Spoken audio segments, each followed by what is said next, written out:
3 അനുഭവങ്ങളെക്കുറിച്ചാണ് അച്ഛൻ ഈ കാലങ്ങളിലെല്ലാം സംസാരിക്കുന്നത്. 3 ദൈവാനുഭവങ്ങളെക്കുറിച്ചാണ്. ഉടമ്പടി നമുക്ക് നൽകുന്ന 3 ദൈവാനുഭവങ്ങൾ ഈ കാലഘട്ടത്തിൽ ഏറ്റവും ശക്തമായ വെളിപാടുകളാണ്.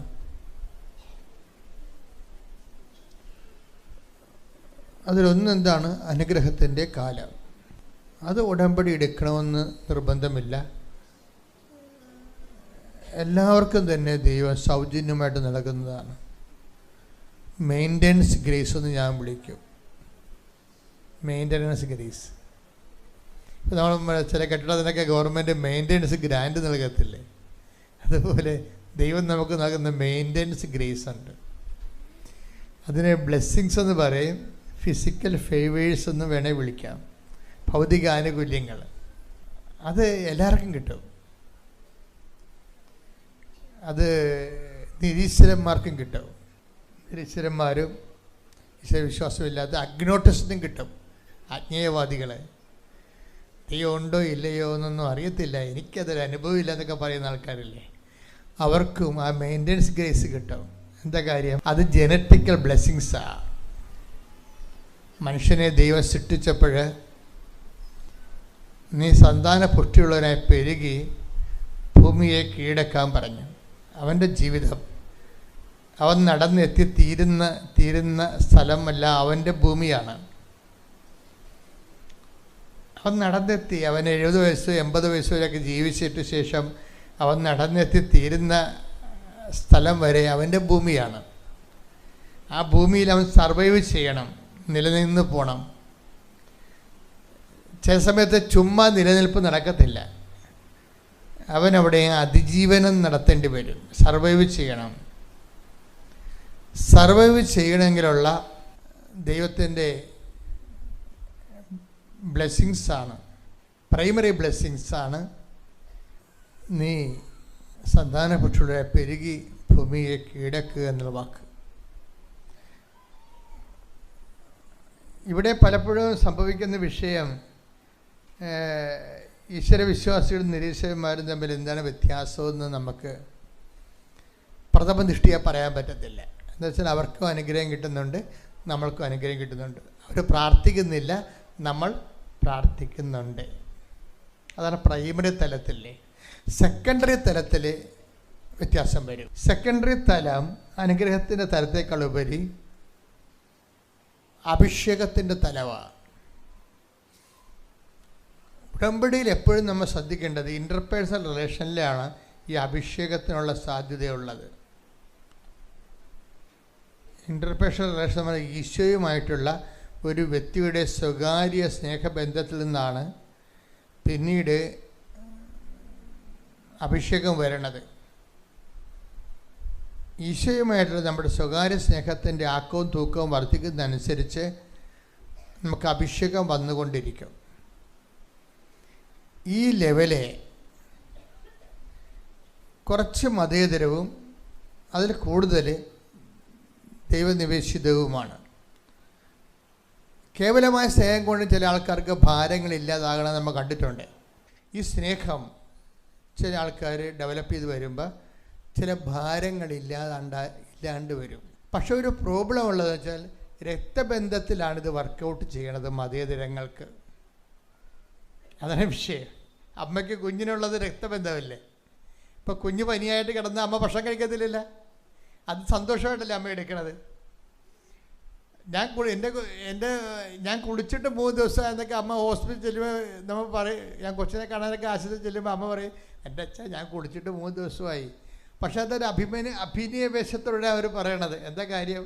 കുഞ്ഞിന് വേണ്ടി അവർ അത്രയും ഇൻവെസ്റ്റ് ചെയ്തിട്ടുണ്ടല്ലോ എന്ന് ഓർക്കുമ്പോൾ അവിടെ സ്നേഹത്തിലവർക്ക് വിശ്വാസവും അതുകൊണ്ട് അവർക്ക് ആന്തരികമായ സന്തോഷവും ഉണ്ടാകും. പക്ഷേ ഇത് മതേതരന്മാർക്ക് ഇത് പലപ്പോഴും രക്തബന്ധത്തിലാണ് വർക്കൗട്ട് ചെയ്യണത്. പക്ഷേ സുവിശേഷപരമായിട്ട് വരുമ്പോൾ ഇതിന് സെക്കൻഡ് പാർട്ടുണ്ട്. സെക്കൻഡ് പാർട്ടിലേക്ക് ഇവർക്ക് വരാൻ പറ്റത്തില്ല. സെക്കൻഡ് പാർട്ടെന്ന് പറഞ്ഞാൽ ക്രിസ്തുവിന് വേണ്ടി ഈശോ എന്താ പറയണത്? ഞാൻ രോഗിയായിരുന്നു, നിങ്ങൾ എന്നെ സന്ദർശിച്ചു, അല്ലേ? ഞാൻ രോഗിയായിരുന്നു, നിങ്ങൾ എന്നെ സന്ദർശിച്ചു. അപ്പോഴീ ആ രോഗി ചിലപ്പോൾ നമ്മുടെ ബന്ധവും സ്വന്തം ഉണ്ടാകത്തില്ല. നമ്മൾ ചിലപ്പോൾ ഇപ്പോൾ ഉടമ്പടിയിലൊക്കെ എടുക്കുന്ന ആൾക്കാർ എന്ത് ചെയ്യും, അവർ ഒരു ദിവസമൊക്കെ പോയി അവരുടെ കൂടെ ഈ അനാഥാലയത്തിലും കാരുണ്യഭവനുകളിലൊക്കെ താമസിച്ച് രാവിലെ അവർക്ക് ഭക്ഷണം ഉണ്ടാക്കി കൊടുത്ത്, അതിനകത്ത് ഓട്ടിസം പിള്ളേരുണ്ടാവും, ഹൈപ്പർ ആക്ടിവിറ്റി ഉണ്ടാവും, മെൻ്റലി ചാലഞ്ചിലുള്ള ഭ്രാന്തുള്ള പിള്ളേരുണ്ടാവും. അപ്പോൾ അവർക്കൊക്കെ ഭക്ഷണം വായി വെച്ച് കൊടുക്കേണ്ടി വരും. ഇവർ പെറ്റതല്ല, രക്തബന്ധമൊന്നുമില്ല. ഇവരാദ്യം കാണുകയാണ്. ആദ്യം കാണുന്ന കുഞ്ഞുങ്ങളുടെ വായിലേക്ക് ഭക്ഷണം ഉണ്ടാക്കി അതൊക്കെ തുപ്പും നമ്മളെ. ഇത്ര ഈസിയുള്ള പരിപാടിയല്ല. നമ്മുടെ മക്കൾ തുപ്പിയാൽ നമ്മൾ മോന്തക്കിട്ട് അടിക്കും. അപ്പം പക്ഷെ ആ കുഞ്ഞുങ്ങൾ തുപ്പിയാൽ അത് സഹിക്കും. എന്താ കാര്യം? സ്നേഹം എല്ലാം സഹിക്കുന്നു. അതാ സുവിശേഷത്തിൻ്റെ അഭിഷേക ലെവൽ അതാണ്. Take the word of God. സ്തുതിക്കട്ടെ. ഹല്ലേലൂയ, ഹല്ലേലൂയ, ഹല്ലേലൂയ, ഹല്ലേലൂയ, ഹല്ലേലൂയ. യേശുവേ നന്ദി, യേശുവേ സ്തുതി. ഹല്ലേലൂയ, ഹല്ലേലൂയ, ഹല്ലേലൂയ. 1 കൊരിന്ത്യർ 13:7 എന്താ വായിച്ചത്? സ്നേഹം സകലതും സഹിക്കുന്നു. പറഞ്ഞേ, സ്നേഹം സകലതും സഹിക്കുന്നു. അപ്പൊ ഇത് പ്രശ്നം വെച്ച് കഴിഞ്ഞാൽ രക്തബന്ധത്തിലുള്ള സഹനം ഓക്കെയാണ്, മാനുഷികമാണത്. പക്ഷെ അതേസമയം രക്തബന്ധമില്ലാത്ത അതർ പേഴ്സൺ, ഇപ്പം നീച്ചെ എന്നും പറഞ്ഞൊരു തത്വശാസ്ത്രജ്ഞനുണ്ടായിരുന്നു. അയാളുടെ ചൂട് പിടിച്ച സാത്തർ എന്ന് പറഞ്ഞ വേറൊരു തത്വശാസ്ത്രം വന്നു. ഇവർ ഈ 20ാം നൂറ്റാണ്ടിലെ പ്രോഡക്ട്സുകളാണ്, ഉൽപ്പന്നങ്ങളാണ്. അവർ ലോകത്തോട് എന്താ പറഞ്ഞിരിക്കുന്നത്? The other is my enemy എന്നാണ് പറഞ്ഞത്. The other is my enemy. എന്താ കാര്യം അവർ പറയാൻ കാര്യം? അവർ പറയുന്ന ഉദാഹരണം, ഞാനിപ്പോൾ സിനിമ ടിക്കറ്റ് വാങ്ങാൻ വേണ്ടി അല്ലെങ്കിൽ വണ്ടി ടിക്കറ്റ് കൂപ്പൺ വാങ്ങാൻ വേണ്ടി ഞാൻ റെയിൽവേ സ്റ്റേഷനിൽ നിൽക്കുകയാണ്. റെയിൽവേ സ്റ്റേഷനിൽ നമ്മൾ നിൽക്കുന്നത് എങ്ങനെയാണ്? ക്യൂവിലല്ലേ നിൽക്കുന്നത്. ക്യൂവിൽ നിന്ന് കഴിയുമ്പോൾ നമ്മുടെ മുമ്പിലുള്ള ആളെ വെച്ചുകൊണ്ട് അവിടുത്തെ സീറ്റ് തികഞ്ഞു പോയി കഴിഞ്ഞാൽ ഈ വ്യക്തി ചിന്തിക്കണത് എന്താണ്? ആ മുമ്പിലുള്ള ആളില്ലാതിരുന്നെങ്കിൽ എനിക്ക് ആ സീറ്റ് കിട്ടിയേനുമല്ല. അപ്പോൾ മുമ്പിലുള്ള ആളാരാണ്? The other is my enemy, എൻ്റെ ശത്രുവാണെന്ന്. അപ്പം യൂറോപ്പ് ക്രിസ്തുവിനെ കൈവിട്ട് കഴിഞ്ഞപ്പോൾ പിന്നെ ഇവരുടെ കൈ കിട്ടിയ ഒരു വിഷയമാണിത്. എന്താ? ക്രിസ്തുവിനെ കൈവിട്ടാൽ പിന്നെയുള്ളത് എന്താണ്? Other is my enemy. അതാണ്. മറ്റുള്ള ആൾ, മുമ്പിലുള്ള ഒരാൾ, എക്സ്ട്രാ ആയിട്ട് വരുന്ന പേഴ്സൺ എൻ്റെ ശത്രുവായിരിക്കുമെന്നാണ്. അതർ ഈസ് ക്രൈസ്റ്റ് എന്നാണ് ബൈബിളിൻ്റെ, അതാണ് ബൈബിളിൻ്റെ ഒരു വെളിപാട്. അങ്ങനെയാണ്. The other is my enemy എന്ന് പറഞ്ഞതിൽ ബൈബിൾ നമ്മൾക്ക് പറഞ്ഞു തന്നിരിക്കുന്നത് അതർ ഈസ് ക്രൈസ്റ്റ് എന്നാണ്. വെച്ചാൽ ക്രൈസ്റ്റ് പീഡാസഹനങ്ങളെ ഏറ്റുവാങ്ങിക്കുന്ന ആളാണ്. ക്രൈസ്റ്റിനെ കുറിച്ച് ബൈബിൾ പറയുമ്പോൾ എന്ത് പറയുകയെന്ന് വെച്ചാൽ, എല്ലാ ഷോക്കും നിനക്ക് വേണ്ടി അബ്സോർബ് ചെയ്യും. അപ്പോൾ ക്രൈസ്റ്റ് ആകുക എന്നുള്ളത് എപ്പോഴും ഒരു സുവിശേഷകൻ്റെ ഒരു ആന്തരിക പ്രേരണയായിരിക്കും. ക്രൈസ്റ്റ് ആകുക. ഈ ക്രൈസ്റ്റ് ആകാൻ വേണ്ടിയുള്ളൊരു പ്രക്രിയയുണ്ട്. എന്താ ക്രൈസ്റ്റിൻ്റെ സ്വഭാവം? മൗലിക സ്വഭാവം എന്താണ്? നമ്മുടെ ഭാരങ്ങളാണ് അവൻ ചുമന്നത്, നമ്മുടെ പാപങ്ങൾക്ക് വേണ്ടി അവൻ പരിഹാരം ചെയ്തു. അതാണ് മൗലിക സ്വഭാവം ക്രൈസ്റ്റിൻ്റെ. Take the word of God. സ്തുതിക്കട്ടെ. ഹല്ലേലൂയ, ഹല്ലേലൂയ, ഹല്ലേലൂയ, ഹല്ലേലൂയ, ഹല്ലേലൂയ. യേശുവേ നന്ദി. ഹല്ലേലൂയ, ഹല്ലേലൂയ. യെശയ്യാ 53:4. യെശയ്യാ 53:4. അവൻ നിന്ദിക്കപ്പെട്ടു, നാം അവനെ ബഹുമാനിച്ചതുമില്ല. നമ്മുടെ വേദനകളാണ് യഥാർത്ഥത്തിൽ അവൻ വഹിച്ചത്. നമ്മുടെ ദുഃഖങ്ങളാണ് അവൻ ചുമന്നത്. അതായത് ക്രൈസ്റ്റ് എന്ന് വെച്ച് കഴിഞ്ഞാൽ ക്രിസ്തു, അതിൻ്റെ ആന്തരിക അർത്ഥം എന്താണ്? അഭിഷിക്തൻ എന്നാണ്, അല്ലേ? ഈ ഒരു വ്യക്തി ക്രിസ്ത്യാനി ആകണത് എങ്ങനെയാണ്? ഒരു വ്യക്തി ക്രിസ്ത്യാനി ആകണത് എങ്ങനെയാണ്? ക്രിസ്തുവിൻ്റെ പേരിൽ മറ്റുള്ളവരുടെ ഭാരങ്ങൾ നമ്മൾ ഏറ്റെടുക്കുന്ന സമയത്താണ് ഇവൻ ക്രിസ്ത്യാനി ആകണത്. എപ്പോഴും ഓർത്തേക്കണം. അങ്ങനെ ഏറ്റെടുക്കുമ്പോൾ നമ്മൾക്ക് ആ വ്യക്തി അഭിഷിക്തനാണെങ്കിൽ, പരിശുദ്ധാത്മാവിൻ്റെ അഭിഷേകം കിട്ടിയിട്ടുള്ള വ്യക്തിയാണെങ്കിൽ സന്തോഷം തോന്നും. സന്തോഷം തോന്നുമ്പോഴാണ് നമ്മൾ മറ്റുള്ളവരുടെ ഭാരം നമ്മൾ ഏറ്റെടുക്കുമ്പോൾ സ്വാഭാവിക മനുഷ്യന് അവിടെ മോന്ത ശരിക്കും ചളങ്ങിപ്പോകുകയുള്ളല്ലേ. ശരിക്കും നമ്മൾ മറ്റുള്ളവരുടെ ഭാരങ്ങൾ ഏറ്റെടുക്കുമ്പോൾ നമ്മുടെ മോന്ത ചളങ്ങിയിരിക്കും, ചളങ്ങിയ മൊന്ത പോലെയാവും. പക്ഷെ മറിച്ച് ആന്തരികമായൊരു സന്തോഷമാണ് തോന്നിയെങ്കിൽ അതിൽ ക്രിസ്തു ജീവിക്കാൻ തുടങ്ങുന്നതാണ്. നീ അഭിഷേകത്തിലാണ്, നീ ക്രിസ്തു ജീവിക്കാൻ തുടങ്ങുന്നു നിന്നിലെ. കഴിഞ്ഞ ദിവസങ്ങളിൽ ആൻമരിയ എന്നും പറഞ്ഞ് ഒരു മോള് സാക്ഷ്യം പറഞ്ഞു. അപ്പോൾ ലേഡിയാണ്. ലേഡി സാക്ഷ്യങ്ങൾ എനിക്കിഷ്ടപ്പെട്ടത്, ആൻമരിയ ടൊറൻറ്റോയിൽ താമസിക്കുന്ന ആളാണ്, നമ്മുടെ മലയാളിയാണ്. അപ്പോൾ ടൊറൻറ്റോയിൽ നിന്ന് അവർക്ക് പെട്ടെന്ന് ഷിഫ്റ്റ് ചെയ്യേണ്ടി വന്നു ലണ്ടനിലേക്ക്. ടൊറൻറ്റോയിലും ലണ്ടനിലും ഇവൾ ചെയ്തിരുന്ന 2 കാര്യങ്ങളുണ്ട്. എന്താണ്? കൃപാസനം ഇംഗ്ലീഷ് പത്രം എടുത്തിട്ട് എല്ലാ സായിപ്പുമാരെയും വായിച്ച് കേൾപ്പിക്കും. അതാണ് എന്തുമാത്രം പ്രേക്ഷിതരാണെന്നറിയാം ലോകം മുഴുവനും. എല്ലാ രാജ്യത്തും ചെന്നാലും, ഞാൻ കഴിഞ്ഞ ആഴ്ച ഞാൻ പറഞ്ഞത് നിങ്ങളോട് സിംഗപ്പൂരിലായിരുന്നെന്ന്, എവിടെ ചെന്നാലും വലിയ വലിയ പ്രേക്ഷിതരെ കാണാൻ നമുക്ക്. എനിക്ക് പോലും ഓരോ വ്യക്തികളുടെ പേര് പോലും അറിയാൻ പാടില്ല. പക്ഷേ അവർക്കറിയാം. ജോസഫച്ചന് അറിയണമല്ല വിഷയം, അവരറിയേണ്ട ആളെ വൃത്തിയും മെനയുമായിട്ട് അറിഞ്ഞിട്ടുണ്ട്. അതിനുവേണ്ടി അവർ കർത്താവുമായിട്ടുള്ള സ്വകാര്യമായ റിലേഷനിൽ അവർ അപ്പോൾ കൂട്ടുകാരൊക്കെ പറയും, ആൻമരിയ നീ ഒരു വട്ടാണെന്ന് തോന്നണേ, ഈ വെള്ളക്കാരനെ ഇംഗ്ലീഷ് പേപ്പർ വായിച്ച് കേൾപ്പിക്കാവല്ലോ. അപ്പോൾ ഈ കൂട്ടുകാരൊക്കെ ഇവരെ ഒറ്റപ്പെടുത്തും. എന്നാലും ആൻമരിയ ഈ വർക്ക് ചെയ്തുകൊണ്ടേയിരിക്കും. എന്താ കാര്യം? നമ്മൾ പണ്ട് ഒക്കെ ഇവിടെ വെച്ച് പ്രാർത്ഥിക്കുമായിരുന്നു. യൂറോപ്പിൽ 2003 ഒരു വർഷം മുഴുവനും, മാതാവ് പ്രത്യക്ഷപ്പെട്ട 2004 അപ്പോൾ അതിന് മുമ്പ് ഒരു വർഷം മുഴുവനും നമ്മുടെ കൃപാസനത്തിൻ്റെ വാതിക്ക് ഞാൻ എപ്പോഴും പറയും, ഒരു കൂടാരം കെട്ടി അതിൻ്റെ അകത്ത് കയറി 365 ദിവസം ഇരുന്ന് ഗ്രൂപ്പുകൾ മാറി മാറി ജപമാല ചൊല്ലിക്കൊണ്ടിരിക്കും. അതെന്തിനാ ജപമാല ചൊല്ലിയത്? യൂറോപ്പിൻ്റെ കെട്ടുപോയ വിശ്വാസം തിരിച്ചു കിട്ടാൻ, ചൈന മാനസാന്തരപ്പെടാൻ, ഗൾഫിലെ ആൾക്കാർക്ക് ഔദ്യോഗികമായ ഒരു പള്ളി ലഭിക്കാൻ, കുർബാന ചെല്ലാൻ. കാര്യം കുർബാന കൂടാൻ പറ്റാതെ എന്തുമാത്രം മനുഷ്യരാണ് സങ്കടപ്പെട്ട് വേദനിച്ച് ഗൾഫ് രാജ്യങ്ങളിൽ നടക്കുന്നത്. എവിടെയെങ്കിലും കുർബാന ഒരു വീട്ടിൽ രഹസ്യമായിട്ടുണ്ടെന്ന് കേട്ടാൽ അവർ 90 കിലോമീറ്ററൊക്കെ സഞ്ചരിച്ചാണ് ആ കുർബാനയ്ക്ക് ചെന്ന് ചാടണത്. പോലീസ് പിടിക്കട്ടെന്നും പറഞ്ഞുകൊണ്ട്. അങ്ങനെയൊക്കെയാണ് മനുഷ്യൻ ജീവിക്കണത്. അപ്പോൾ അവിടെയൊക്കെ ഇതുപോലെ ആകാൻ വേണ്ടി നമ്മൾ 2003 പ്രാർത്ഥിക്കണതാണ് തൊട്ടേ. അതൊക്കെ മുമ്പേ പ്രാർത്ഥിക്കുകയായിരുന്നു. 90 തൊട്ട് 2000 വരെ കൊച്ചി മുതൽ പുന്നപ്പുറ വരെ ജവമാല സഖ്യങ്ങളുണ്ടായിരുന്നു കൃപാസനത്തിന്. അവിടെയും എല്ലാം ക്രിസ്തുവിനെ അറിയാത്തവർ അറിയിക്കണം, അറിഞ്ഞവരെ ആഴപ്പെടുത്താൻ വേണ്ടിയാണ് ഈ മധ്യസ്ഥ പ്രാർത്ഥന നടത്തുന്നത്.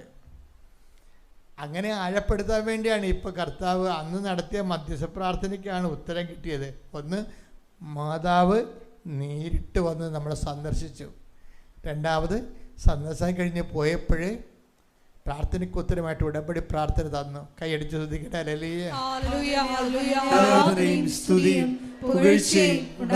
അപ്പൊ കർത്താവിൻ്റെ കാര്യം ഈ കൂട്ടുകാരെല്ലാം എതിർത്തിട്ടും സ്വന്തമായി ഇങ്ങനെ ഏറ്റെടുത്ത് നടത്തിയപ്പോഴേ കർത്താവ് എന്താ ചെയ്തതെന്നറിയാം? ആൻമരിക്ക് സെക്കൻഡ് സ്റ്റെപ്പ് കൊടുത്തു. ആദ്യം എന്താണ്? നമുക്ക് എല്ലാവരും കിട്ടുന്നതാണ് അനുഗ്രഹത്തിൻ്റെ ലെവല്.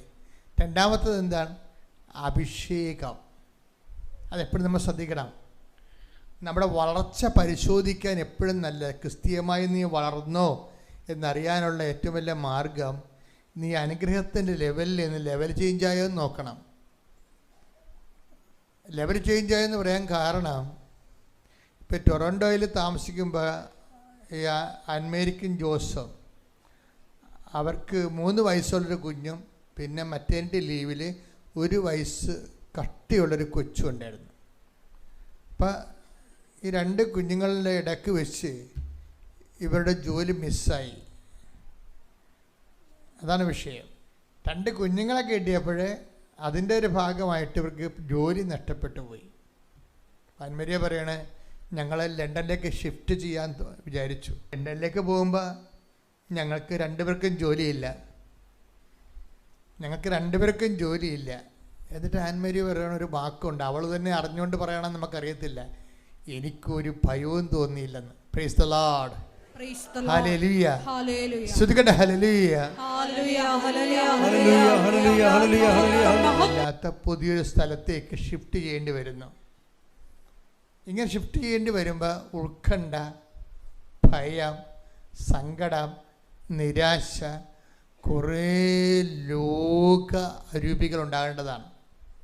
നീ ലോക അരൂപിയാലാണ് നയിക്കപ്പെടുന്നതെങ്കിൽ ഇങ്ങനെ ഷിഫ്റ്റ് ചെയ്യുമ്പോൾ നിനക്ക് ഈ 3 വികാരം ഉണ്ടാവും. എന്തൊക്കെയാണ്? ഭയം, നിരാശ, സങ്കടം, ഭാവിയെക്കുറിച്ച് ഉത്കണ്ഠ. അതിനോട് ആൻമേരിയ എന്താ പറയണത്? ഞങ്ങൾക്കൊരു ഭയവും തോന്നിയില്ല. എൻ്റെ അർത്ഥം എന്താണ്? അവർ അഭിഷേക ലെവലിലാണ്. അതാണ് വിഷയം. അനുഗ്രഹത്തിനേക്കാൾ കൂടിയവർ.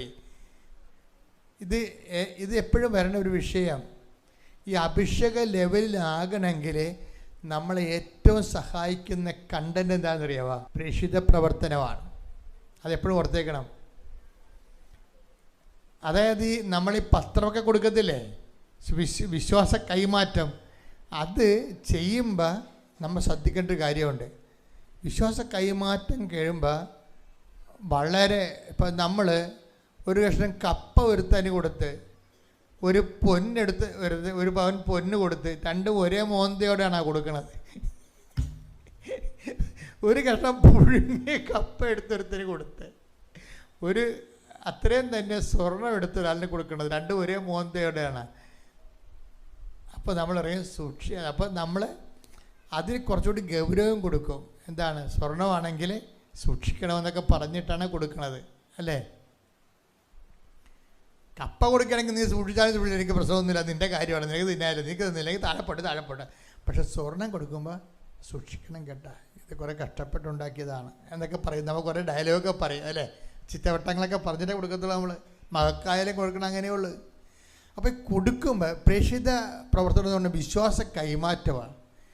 വിശ്വാസ കൈമാറ്റം എന്ന് പറയുമ്പോൾ ആക്കാനും വേണ്ടി ഒക്കാനിക്കാൻ പറ്റത്തില്ല. അതാണ് വിഷയം. പലർക്കും വിശ്വാസ കൈമാറ്റം അവർ ചെയ്യുന്നുണ്ട്, പക്ഷേ ഇതുപോലെ ഇതെങ്ങനെ തീർക്കണമല്ല എന്ന് വിചാരിച്ചോണ്ട് ആർക്കെങ്കിലും കൊടുത്ത് ഒടുക്കണമല്ല, ഇത് ആർക്കെങ്കിലും പെടലിക്ക് കെട്ടിവെച്ച് ഒടുക്കണമല്ല എന്നുള്ള ആ മൈൻഡ് സെറ്റിലാണ് ഈ സാധനം കൊടുക്കുന്നത്. അതുകൊണ്ടാണ് അഭിഷേകമാകാത്തത്. നിങ്ങൾ ഈ അനുഗ്രഹത്തിൻ്റെ ലെവലിൽ തന്നെ കിടക്കുന്നതും കർത്താവ് ഷിഫ്റ്റ് ചെയ്യുമ്പോൾ ഭയവും ഉത്കണ്ഠയും നിരാശയും ഒക്കെ കടന്നു വരുന്നതിൻ്റെ കാരണം ഇതാണ്. നിങ്ങൾക്ക് ഒരു കാര്യം അറിയാമല്ലോ, അതായത് വിശ്വാസത്തിൻ്റെ വളർച്ചയിൽ നമ്മൾക്ക് വിശ്വാസം വർദ്ധിച്ചു എന്ന് പറഞ്ഞാൽ അനുഗ്രഹത്തിനേക്കാൾ അഭിഷേകത്തിലൂടെ കയറിയതിനേക്കാൾ ഉപരി അനുഗ്രഹത്തിൽ നിന്ന് അഭിഷേകത്തിലൂടെ നമ്മളെ കയറ്റുന്നത് എന്താണെന്ന് അറിയണം. എന്താണ്? ഈ ലോകത്തിൻ്റെ മേലുള്ള നമ്മുടെ വിജയമാണ്. നീ ലോകത്തിൻ്റെ ലോകാരൂപിയിലാണ് ജീവിക്കണമെങ്കിൽ, ഇപ്പോൾ ആൻമേരിയ ടൊറോണ്ടോയിൽ നിന്ന് അവർ ലണ്ടനിലേക്ക് ഷിഫ്റ്റ് ചെയ്യുമ്പോൾ അവർക്ക് ജോലിയില്ല. പക്ഷെ അവരെന്താ പറയണത്? 2 കുഞ്ഞുങ്ങളുണ്ട്. ഒരു കുഞ്ഞിന് ഒരു കുഞ്ഞിന് 1 വയസ്സ് പോലും ആയിട്ടില്ല. അപ്പോൾ അത് ബ്രീഡിങ് ടൈമിലിരിക്കുന്ന കുഞ്ഞാണ്, ഫീഡിങ് ടൈമിലുള്ള കൊച്ചാണ്. അപ്പോൾ അവർക്ക് ജോലിക്ക് പോകാനും പാടായിരിക്കും ശരിക്കും പറഞ്ഞാൽ. പക്ഷെ അതുവരെ അനിശ്ചിതാവസ്ഥയിലാണ്. പക്ഷേ അനിശ്ചിതാവസ്ഥ ഉള്ളിൽ ഫീൽ ചെയ്യണില്ല. ഈ ഭയം, ഉത്കണ്ഠ. കർത്താവ് എന്താ? അതിനാണ് അഭിഷേകം. എന്താ പറയണത്? നീയിലൂടെ നടക്കും, നിന്നെ. അതാണ് അഭിഷേകതലം എന്ന് പറയണത്. അത് നമ്മൾ മരിക്കണ മുമ്പ് ഈ അഭിഷേകതലം പോയില്ലെങ്കിൽ നമുക്ക് ഒരു വ്യക്തിക്ക് സ്വർഗം കിട്ടുമോ? അത് സമുന്നതമായ നിലവാരമുള്ള സ്വർഗമായിരിക്കുമോ? അതാ ചുമ്മാ ഓർഡിനറി സ്വർഗമാണെന്ന് നമുക്കറിയാൻ പറ്റും. അതപ്പം നിങ്ങൾ ഓർക്കുന്ന ഓർഡിനറി സ്വർഗമാണ്. ഇത് പ്രൈവറ്റ് ബസ് ട്രാൻസ്പോർട്ട് ബസ് പോലെ ഓർഡിനറിയും ഫാസ്റ്റും ഒക്കെ ഉണ്ട്. ആ ഓർഡിനറി സ്വർഗമുണ്ട്. പിന്നെ കുറച്ചുകൂടി ലക്ഷറി സ്വർഗമുണ്ട്. ഒരു വ്യക്തിയുടെ ആത്മാവ് ദൈവത്തെ അനുഭവിക്കുമ്പോൾ ഉണ്ടാകുന്ന ആനന്ദത്തിൻ്റെ ആകത്തുക ആ വ്യക്തി കിട്ടിയ അഭിഷേകത്തിന് തുല്യമായിരിക്കും. അത് പറയാൻ കാരണം 2 കൊറിന്ത്യൻസിൻ്റെ 15:41 തിരുവചനമുണ്ട്. ഇടയ്ക്കൊക്കെ ഞാൻ നിങ്ങളോട് പറയുന്നതാണ്. ഞാൻ ഈ വിഷയം പറയാറുള്ളൂ. ചിലത് ഈ വ്യാഖ്യാനിക്കുക, പക്ഷേ ഇവിടെ വ്യാഖ്യാനിക്കേണ്ട കാര്യമൊന്നുമില്ല. പൗലോസ് അപ്പോസ്തലൻ അനുഭവിച്ച ഒരു വിഷയം അതുപോലെ അദ്ദേഹം എഴുതിയിരിക്കുന്നതാണ്. Take the word of God ശ്രുതികട്ടെ ഹല്ലേലൂയ. 1 Korinthos 15:41. 1 Korinthos 15:41. സൂര്യന്റെ തേജസ് ഒന്ന്. ഒന്ന് വായിച്ച് സ്വരത്തിൽ പറഞ്ഞേ. സൂര്യന്റെ തേജസ് ഒന്ന്, ചന്ദ്രന്റേത് മറ്റൊന്ന്, ചന്ദ്രന്റേത് മറ്റൊന്ന്, നക്ഷത്രങ്ങളുടേത് വേറൊന്ന്, നക്ഷത്രങ്ങളുടേത് വേറൊന്ന്, നക്ഷത്രങ്ങൾ തമ്മിലും നക്ഷത്രങ്ങൾ തമ്മിലും തേജസ്സിന് വ്യത്യാസമുണ്ട്. തേജസ്സിന് വ്യത്യാസമുണ്ട്. ഇപ്രകാരം തന്നെയാണ് മരിച്ചവരുടെ പുനരുത്ഥാനവും. അതാണ് പ്രശ്നം. തേജസ്സിന് വ്യത്യാസം ഉണ്ടെന്ന് പറഞ്ഞാൽ നമുക്ക് അതിൻ്റെ അകത്ത് ഒബ്ജക്ഷൻസ് ഒന്നുമില്ല. എന്താണ്? സൂര്യൻ്റെ പ്രകാശം ഒന്ന്, ചന്ദ്രൻ്റെ പ്രകാശം ഒന്ന്, നക്ഷത്രങ്ങളുടെ പ്രകാശം ഉണ്ട്, നക്ഷത്രങ്ങൾ തമ്മിലും തേജസ്സിന് വ്യത്യാസമുണ്ടെന്ന് പറഞ്ഞാൽ വി ഹാവ് നോ ഒബ്ജക്ഷൻ.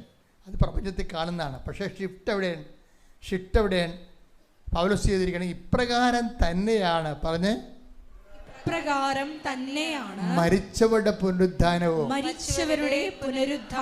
ഇവിടെയാണ് കൃപാസനം എപ്പോഴും സുവിശേഷ വേലയുടെ ഒരു പ്രധാന പരിസരമാണിത്. എന്ന് വെച്ചാൽ എപ്പോഴും ഞാനൊരു 10 ഇപ്പോഴും പാരിഷ് പ്രീസ്റ്റാണ്, ചെറിയ പള്ളിയാണ്. അവിടെ ഒരു ദിവസം ഒരു വർഷം 40 മരിപ്പ് വരെ ഉണ്ടായിട്ടുണ്ട് ചില പള്ളികളിൽ. അപ്പം അങ്ങനെ ഇരിക്കുമ്പോൾ എന്താ നമുക്കെപ്പോഴും മനസ്സിലാകണത്, ചില ആൾക്കാർ ആൾക്കാർ പൊതുവെയുള്ള മാനസികാവസ്ഥ എന്ന് പറയണത് ഇവരിങ്ങനെ ദൈവത്തിനെ മറന്നും IVF-ഉം IUF-ഉം സഭയുടെ തീരുമാനങ്ങളും പഠനങ്ങളൊന്നും നോക്കാതെ ഡോക്ടർമാർ പറഞ്ഞ പോലെയൊക്കെ അവർ ചെയ്യും. ചിലപ്പോൾ ഗർഭഛിദ്രം ചെയ്യും. ചിലപ്പോൾ ഭർത്താവിനെ ഉപേക്ഷിച്ചിട്ട് വീട്ടിൽ വന്ന് ഭാര്യമാരെ നിൽക്കും. ഇനിയിപ്പം അധികാരം നടക്കത്തില്ലെന്നാണ് തോന്നണത്.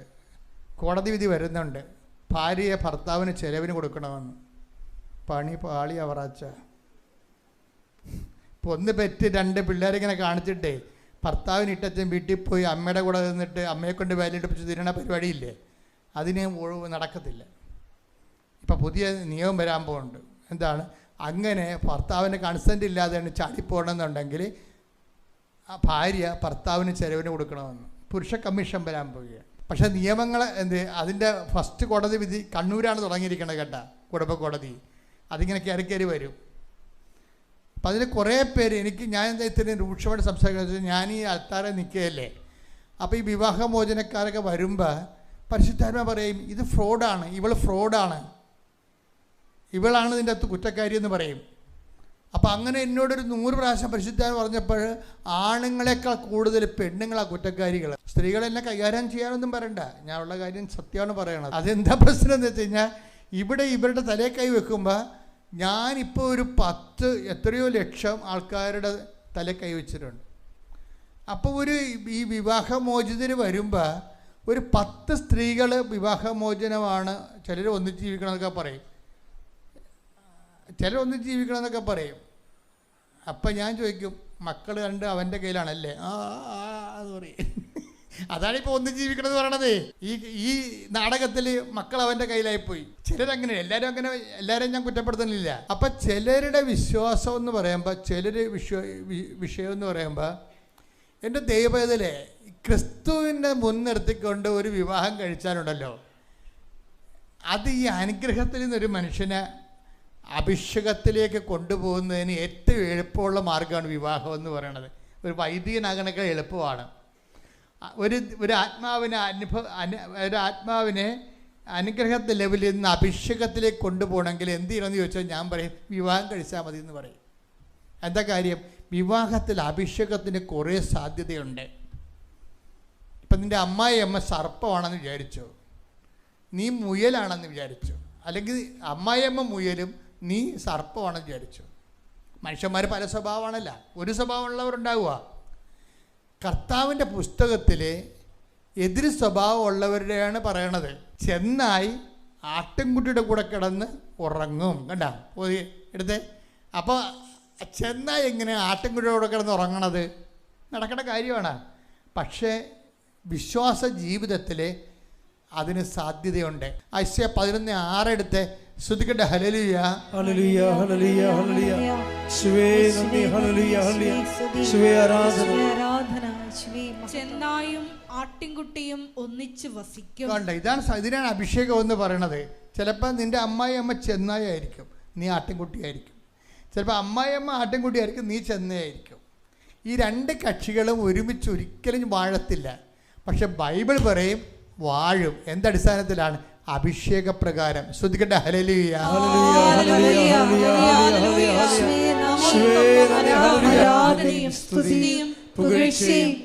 അപ്പൊ ഈ ലോകത്തെ ജയിക്കാൻ വേണ്ടി എന്തിനാണ് നീ ഉടമ്പടി എടുത്തതെന്ന് ചോദിച്ചാൽ അതിന് ഒറ്റ ഉത്തരവ് എന്താണ്? ലോകത്തെ ജയിക്കാൻ വേണ്ടിയാണ്. ലോകത്തെ ജയിക്കാൻ വലിയ പാടാണേ. ഇപ്പോൾ 1 യോഹന്നാൻ അല്ലേ 5:4 എടുത്ത് ശ്രദ്ധിക്കട്ടെ. ഹല്ലേലൂയ. ഹല്ലേലൂയ ഹല്ലേലൂയ ഹല്ലേലൂയ ഹല്ലേലൂയ. 1 യോഹന്നാൻ 5:4. 1 യോഹന്നാൻ 5:4. എന്തെന്നാൽ ദൈവത്തിൽ നിന്ന് ജനിച്ച ഏവനും ലോകത്തെ കീഴടക്കുന്നു. ലോകത്തിന്മേലുള്ള വിജയം ഇതാണ്. നമ്മുടെ വിശ്വാസം. നമ്മുടെ വിശ്വാസം എന്തിനുള്ളതാണ്? ഈ ലോക അരൂപിയുടെ മേൽ വിജയം കൈവരിക്കാനുള്ളതാണ്. അല്ലാതെ IELTS പാസ്സാകാൻ വേണ്ടി പ്രാർത്ഥിക്കാനുള്ളത് മാത്രമല്ല. ദൈവം ഉദ്ദേശിക്കുന്നത് എന്താണ്? നമ്മുടെ വിശ്വാസം എന്തിനാണ്? പലപ്പോഴുള്ള വിഷയം എന്താ വെച്ച് കഴിഞ്ഞാൽ, അതുകൊണ്ടാണ് ക്രിസ്ത്യാനിക്ക് അതിമോഹങ്ങളൊന്നും ഉണ്ടാകരുതെന്ന് പറയണത്. അതിമോഹങ്ങൾക്ക് എന്താ പറ്റണത്? മോഹങ്ങൾ ഗർഭം ധരിച്ച് ഹല്ലേലൂയ. ദുർമോഹം ഗർഭം ധരിച്ച് ശ്രുതികട. ഹല്ലേലൂയ. യാക്കോബ് 1:15. ഒന്ന് വായിച്ചേ. യാക്കോബ് 1:15. യാക്കോബ് 1:15. ദുർമോഹം ഗർഭം ധരിച്ച് പാപത്തെ പ്രസവിക്കുന്നു. പാപം പൂർണ്ണ വളർച്ച പ്രാപിക്കുമ്പോൾ മരണത്തെ ജനിപ്പിക്കുന്നു. ഈ മോഹങ്ങൾക്ക് വലിയ കുഴപ്പമില്ല. നമ്മുടെ കുഞ്ഞുങ്ങളെ പഠിക്കണമെന്നൊക്കെ പറഞ്ഞ മോഹമാണ്, മോഹമല്ലേ? അതിന് വലിയ കുഴപ്പമുണ്ടോ? ചില സമയത്ത് ഈ മോഹം ദൈവത്തെ മാറ്റി നിർത്തി കഴിയുമ്പോൾ ദുർമോഹമാകും. ദൈവത്തിൻ്റെ ചൈതന്യം, സുവിശേഷത്തിൻ്റെ കെട്ടില്ലാത്ത മോഹങ്ങളാണ് ദുർമോഹം ഉണ്ടാകുന്നത്. ഈ ദുർമോഹം ഉണ്ടായിക്കഴിയുമ്പോൾ സ്വാഭാവികമായിട്ടും ദുർമോഹം ഗർഭം ധരിച്ച് എന്ത് പറ്റും? പാപത്തെ. അപ്പോൾ ഈ ദുർമോഹങ്ങൾ ഉണ്ടാകുന്ന സിറ്റുവേഷൻസ്, ലോകത്തിൻ്റെ മാർഗങ്ങൾ നമ്മൾ സ്വീകരിക്കേണ്ടി വരുന്നു. ഇതിനേക്കാൾ വലിയ പരാജയം എന്തുണ്ട്? അപ്പോൾ ലോകം എന്തിനുള്ളതാണ്? നമ്മളെ പരാജയപ്പെടുത്താനുള്ളതല്ല. വെള്ളം വേണം. എന്തിനാണ്? വള്ളം പോകാനാണ്, വള്ളം തൊഴിഞ്ഞു പോകാനാണ്. പക്ഷേ ആ വള്ളത്തിൻ്റെ അകത്ത് കിടന്നുള്ള അവസ്ഥ എന്തായിരിക്കും? വള്ളം മുങ്ങിപ്പോവും. ലോകമുണ്ട് കാണും.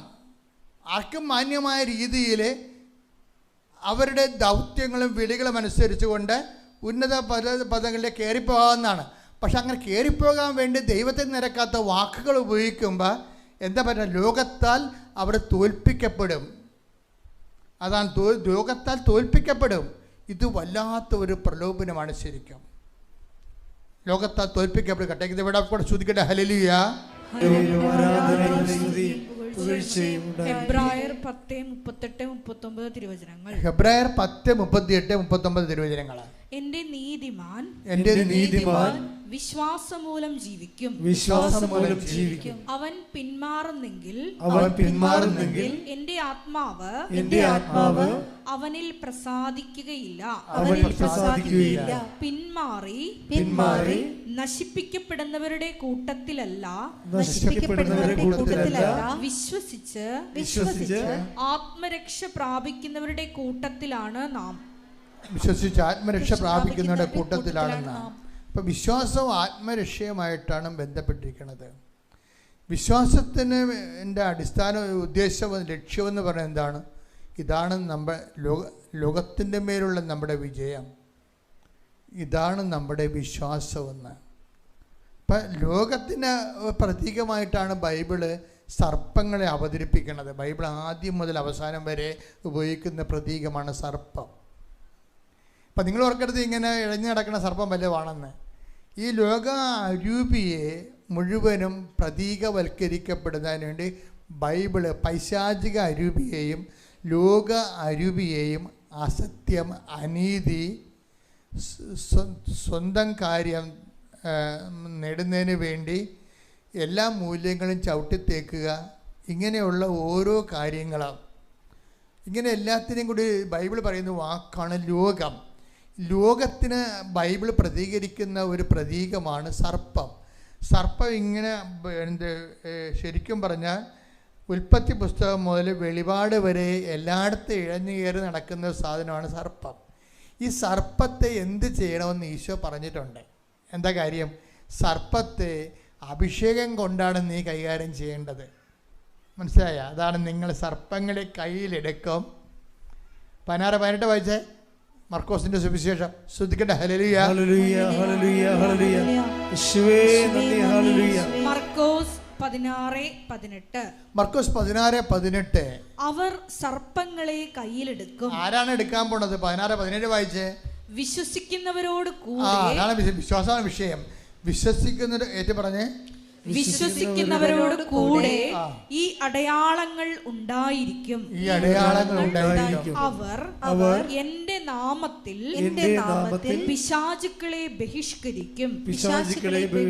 പുതിയ ഭാഷകൾ സംസാരിക്കും. അവർ സർപ്പങ്ങളെ കയ്യിലെടുക്കും. മാരകമായ എന്ത് കുടിച്ചാലും അത് അവരെ ഉപദ്രവിക്കുകയില്ല. ഈ വചനം ഇങ്ങനെ മനപ്പാടമായിട്ട് വെക്കണം. കാര്യം ഉടമ്പടിയുടെ ഒരു മുഖമുദ്രയാണിത്. അതായത് ഇപ്പം നീ ഉടമ്പടി എടുത്തിരിക്കണം.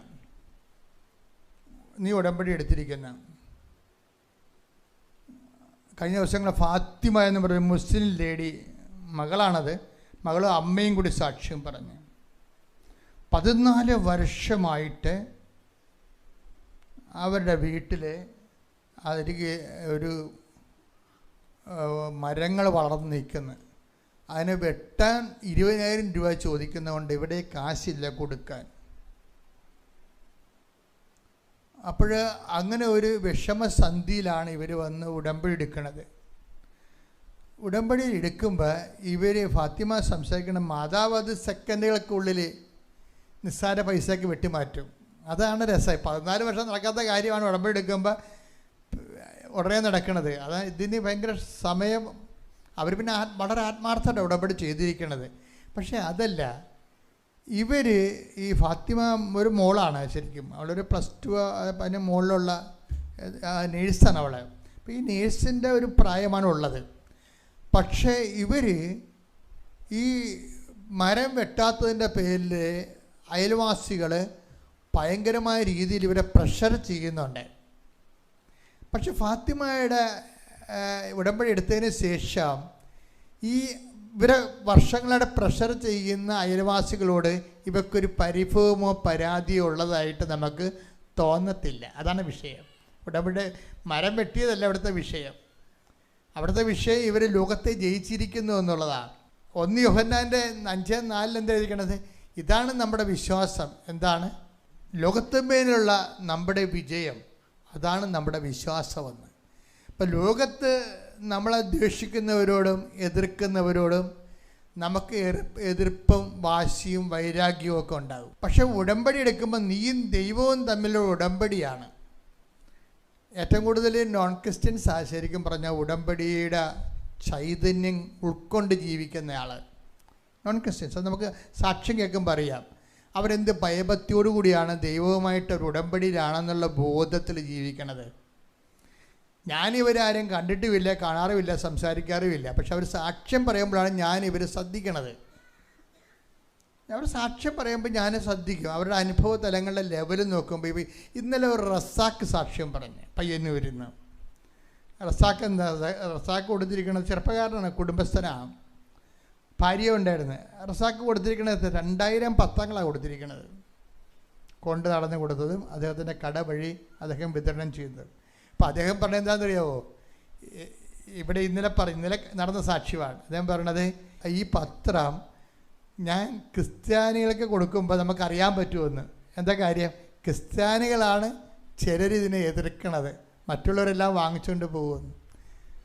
അതാണ് വിഷയം. അതായത് ക്രിസ്ത്യൻ പേരുകളുണ്ടെങ്കിലും ദൈവത്തിനെ അറിയാൻ പാടില്ലാത്ത ആൾക്കാരല്ല, ദൈവത്തിനെ അറിയാൻ പാടില്ലാത്ത കുറേ ചരക്കുകൾ ഇതിനകത്തുണ്ട്. ഒരു സംശയമില്ല കാര്യത്തിൽ. ക്രിസ്ത്യാനി എന്ന പേര് ബൈ ചാൻസായിട്ട് ഇങ്ങനെ അപ്പന്മാരും ജനിച്ചു പോയ സംഭവങ്ങളാണ്. അത് വെച്ച് കഴിഞ്ഞാൽ അവർ ക്രിസ്ത്യൻ മാതാപിതാക്കന്മാർ ജനിച്ചു, പക്ഷേ അവരുടെ അതിൻ്റെ വെറുതെ കിട്ടിയത് കാരണം, വിശ്വാസം വെറുതെ കിട്ടിയത് കാരണം, വിശ്വാസം ഞാൻ പറഞ്ഞത് വെറുതെ കിട്ടരുതെന്ന് തന്നെയുള്ള അഭിപ്രായമാണ് എനിക്കുള്ളത്.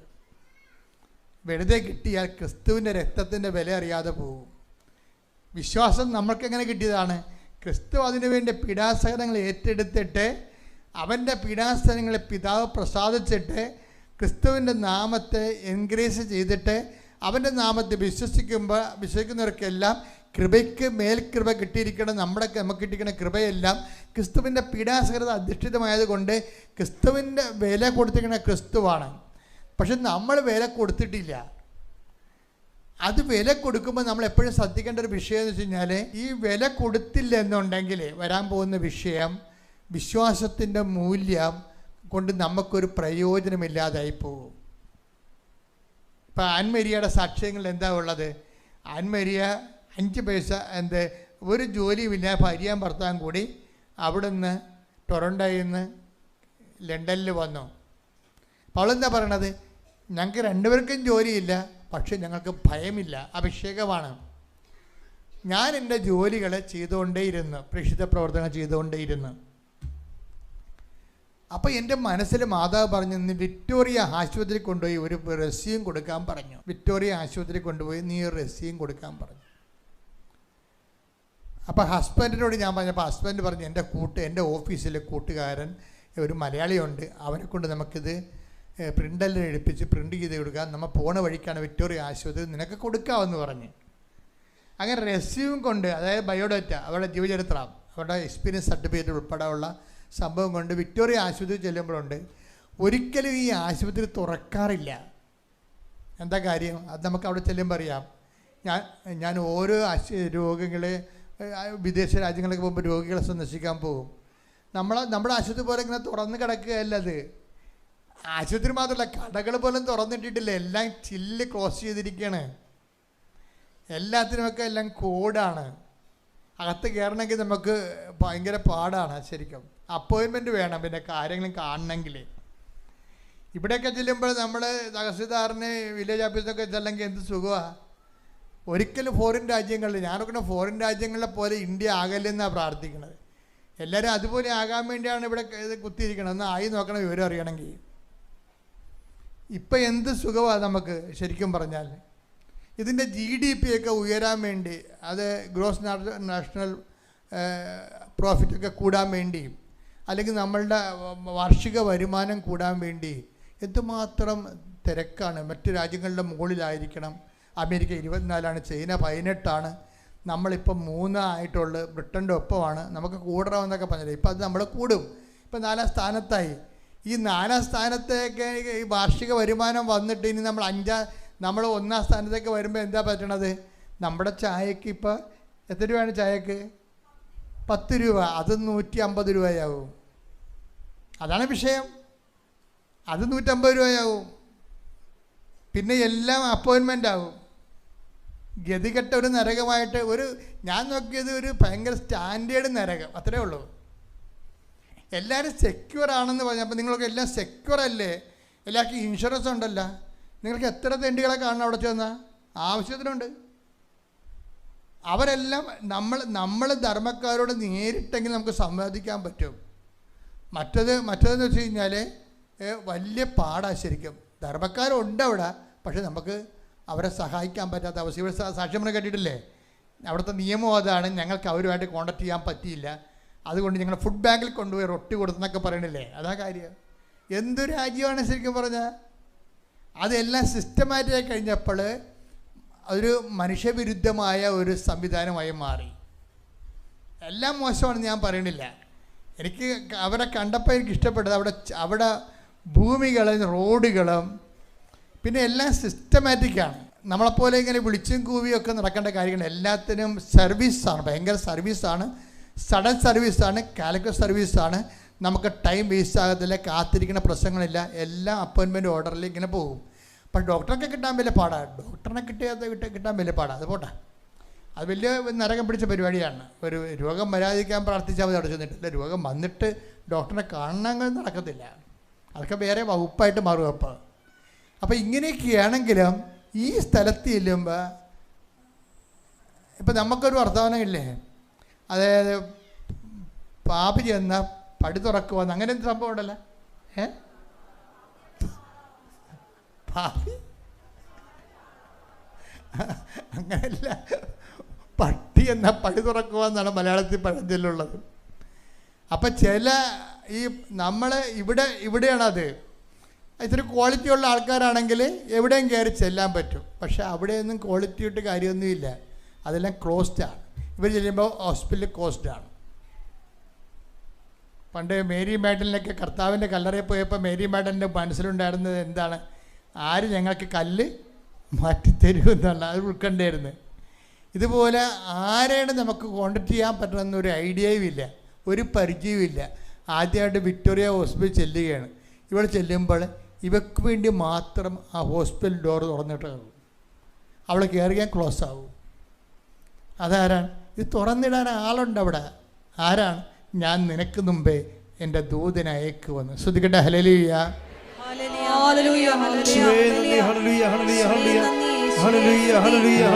അപ്പം ഈ അഭിഷേക കർത്താവ് പറഞ്ഞ വാഗ്ദാനങ്ങളെല്ലാം, ആ വാഗ്ദാനങ്ങളോട് വിശ്വസ്തത കാണിക്കുന്ന ആൾക്കാർക്ക് ഇവിടെ ജീവിക്കാൻ പ്രശ്നങ്ങളൊന്നുമില്ല. ഏത് നരകവാതിലായാലും സ്വർഗവാതിലായാലും അവിടെ മുമ്പിൽ അവർക്ക് വേണ്ടി മാത്രം ദൈവം തുറക്കും. അതിൻ്റെ കാര്യം എന്താണ്? ഞാൻ നിനക്ക് മുമ്പേ എൻ്റെ ദൂതനെ അയക്കും. വാഗ്ദാനമല്ലേ, ഞാൻ നിനക്ക് മുമ്പേ എൻ്റെ ദൂതനെ അയക്കും. ഇവർ ചെല്ലുമ്പോൾ ഓപ്പണാണ്. ഇവർ ചെല്ലുമ്പോൾ തന്നെ ഒരു നേഴ്സ് അതിലൂടെ വരും. ബ്രഹ്മാണ്ഡമായ ഹോസ്പിറ്റലാണ്, ഒരു നേഴ്സ് വരും.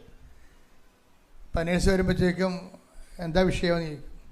അപ്പം എനിക്ക് മാനേജറിൻ്റെ മുറി കാണണമെന്ന് പറയും.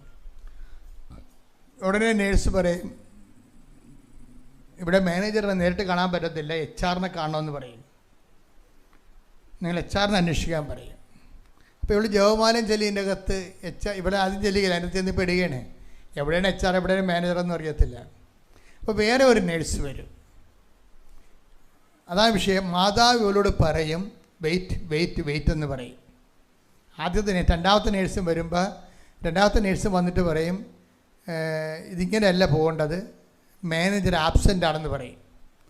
രണ്ടാമത്തെ നേഴ്സ് വന്നിട്ട് പറയും മാനേജറിനെ കാണുമെന്ന് പറയുമ്പോൾ മാനേജറിന് ആബ്സെൻ്റ് ആണെന്ന് പറഞ്ഞിട്ട് മാനേജറിൻ്റെ മുറി കാണിക്കും. അപ്പോൾ മാനേജർ ആബ്സെൻ്റ് ആണ്, അടച്ചിട്ടിരിക്കണത്. അപ്പോഴും മാതാവ് ഉള്ളിൽ നിന്ന് പറയും വെയിറ്റ് വെയിറ്റ് എന്ന് പറയും. ഇതാണ് ഉടമ്പടി ജീവിതം എന്ന് പറയണത്. നിങ്ങൾ ഈ പറയണതൊന്നും അല്ല ഉടമ്പടി ജീവിതം. ഉടമ്പടി സത്യസന്ധമായിട്ട് ഇവിടെ ജീവിക്കുന്നവരുണ്ട്, അവിടെ കൂടെ ദൈവം ജീവിക്കുന്ന ചരിത്രമാണിത്. അല്ല മുക്കുമൂലം ഒപ്പിച്ചിട്ട് അവിടെ ഇവിടെയും കൊണ്ടുപോയിട്ട് ഇനി 5 പത്രം ഉണ്ടല്ല, ഇനി 7 പത്രം ഉണ്ടല്ല, ആർക്ക് കൊടുക്കാനാണ്, അവരെല്ലാം പറയാവാന്നും പറഞ്ഞുകൊണ്ട് അതിൻ്റെ മോന്തമായിട്ട് കാറിക്കൂവി നടക്കണില്ലേ? അതൊന്നും അല്ല ഉടമ്പടി ജീവിതം. സത്യസന്ധമായിട്ട് ദൈവത്തിനോട് ചെയ്തിട്ടുള്ള വാഗ്ദാനങ്ങൾ ദൈവ സ്നേഹത്തോടെ പാലിച്ചാൽ ദൈവം ആരാണെന്ന് നിങ്ങളറിയും. അവളുടെ മാതാവ് പറഞ്ഞു വെയിറ്റ് വെയിറ്റ് വെയിറ്റ് എന്ന് പറയും. മാതാവ് പറയും എത്ര പേര് വേണം സാക്ഷ്യം. അതായത് നമ്മൾ സത്യസന്ധരും വിശ്വസ്തരുമാണെങ്കിൽ ദൈവം നമ്മുടെ കൂടെ നിന്ന് നയിക്കും. അതാണ് ഈ ആൾക്കാർ സഞ്ചാരി മാതാവ് എന്ന് പറയുന്നത്. വെറുതെ പറയണമല്ല, ജോസഫച്ചമ്മ ഉണ്ടാക്കിയല്ല ഈ സഞ്ചാരി മാതാവ്. ഈ ജനങ്ങളുടെ കൂടെ പോയി കഴിയുമ്പോൾ അമ്മയുടെ സാന്നിധ്യം ഒരു വ്യത്യസ്തമായ രീതിയിൽ മനസ്സിലാക്കിയിട്ട് അവരാണ് പറയണത് മാതാവ് ഞങ്ങളുടെ കൂടെ സഞ്ചരിച്ച് വരികയാണെന്ന്. മാതാവ് വെയിറ്റ് എന്ന് പറഞ്ഞു. വെയിറ്റ് എന്ന് ഇപ്പം മാനേജർ ഇല്ലല്ലോ, പിന്നെ വെയിറ്റ് ചെയ്തിട്ട് കാര്യമില്ലല്ലോ. പക്ഷേ അമ്മ അപ്പോഴും പറയും വെയിറ്റ് വെയിറ്റ് എന്ന് പറയും. അപ്പം മൂന്നാമതൊരു നേഴ്സ് വരും. നേഴ്സിന് ഒരു ലേഡി വരുമ്പോൾ ആ ലേഡി ഇവരോട് പൊളൈറ്റായിട്ട് പെരുമാറും, സ്നേഹത്തോടെ പെരുമാറും. എന്നിട്ട് ചോദിക്കും what can I do for you, what help you need എന്നൊക്കെ ചോദിക്കും. നിനക്ക് എന്ത് ഹെൽപ്പാണ് വേണ്ടതെന്ന്. അപ്പോൾ അവൾ പറയും എനിക്ക് മാനേജറിനെ കാണുമെന്ന് പറയും. അപ്പോൾ ഇവർ പറയും ഞാനാണ് മാനേജർ എന്ന് പറയും. അതാണ് വിഷയം. ഉടനെ ഇവളെ മാറ്റി നിർത്തിയിട്ട് ഒരു മൂല കൊണ്ടുപോയിട്ട് കാര്യങ്ങൾ ചോദിച്ച് മനസ്സിലാക്കും. അപ്പോൾ ഇതിന് പറയും ഈ ഹോസ്പിറ്റലിൽ കുറേ നാളായിട്ട് ആരെയും അഡ്മിറ്റ് ചെയ്തിട്ടില്ല, ഇനി ആരും അഡ്മിറ്റ് ചെയ്യത്തുമില്ല. ആവശ്യത്തിലേറെ സ്റ്റാഫ് ഇവിടെ ഉണ്ട്. പക്ഷേ നീ ഇത് ആപ്ലിക്കേഷൻ ചെയ്തിട്ട് പോയി, എൻ്റെ ഇമെയിൽ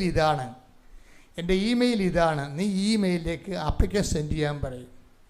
2-ാം ദിവസം വീട്ടിൽ എത്തുമ്പോൾ പെട്ടെന്ന് HR നിന്ന് കോള് വരും. നിങ്ങൾക്ക് ഒരു ഇൻ്റർവ്യൂ അനുവദിച്ചിട്ടുണ്ട്, 1 മണിക്കൂർ മാനേജറിൻ്റെ കൂടെയും 1 മണിക്കൂർ HR-ൻ്റെ കൂടെ ഇൻ്റർവ്യൂ ഉണ്ടെന്ന് പറയും. 2 മണിക്കൂർ ഇൻ്റർവ്യൂ ആണ്. ഇവൾ നേരെ ഈ മെയില് HR എന്ന് പറഞ്ഞ മെയില് ഇവൾക്ക് പരിചയമുള്ള മാനേജറിന് സെൻഡ് ചെയ്യുമ്പോൾ പറയും, ഞാനാണ് നിൻ്റെ റെസ്യൂം HR-ന് കൊടുത്തിരിക്കണത്, നീ നാളെ അറ്റൻഡ് ചെയ്യാൻ വരാൻ പറയും. അറ്റൻഡ് ചെയ്യാൻ വരുമ്പോൾ എന്താ പ്രശ്നം വെച്ച് കഴിഞ്ഞാൽ 2 മണിക്കൂർ ഇൻ്റർവ്യൂ വെറും 10 മിനിറ്റ് കൊണ്ട് ഇൻ്റർവ്യൂ കഴിയും, ഇവൾ അപ്പോയിൻറ്റഡ് ആവും. അപ്പോൾ എന്താ വെച്ചാൽ അതായത് എനിക്ക് പലപ്പോഴും തോന്നിയിരിക്കണം, ഞാൻ നിങ്ങളോട് പരിഭവത്തോടെയും അതേസമയം തന്നെ ഈർച്ചയോടെയും പറയുന്നൊരു കാര്യമാണ്. ഇതിങ്ങനൊരു ആൻമേരിയ മാത്രമല്ല, എന്തുമാത്രം മനുഷ്യരാണ് ഈ ഉടമ്പടി കൊണ്ട് ജീവിതം തിരിച്ചു പിടിക്കണത്. അവിടെ കൂടെ ദൈവം സഞ്ചരിക്കുകയാണ്. ഈ ഉടമ്പടി തന്നെയല്ല നിങ്ങളിലും പലരെടുത്തത്.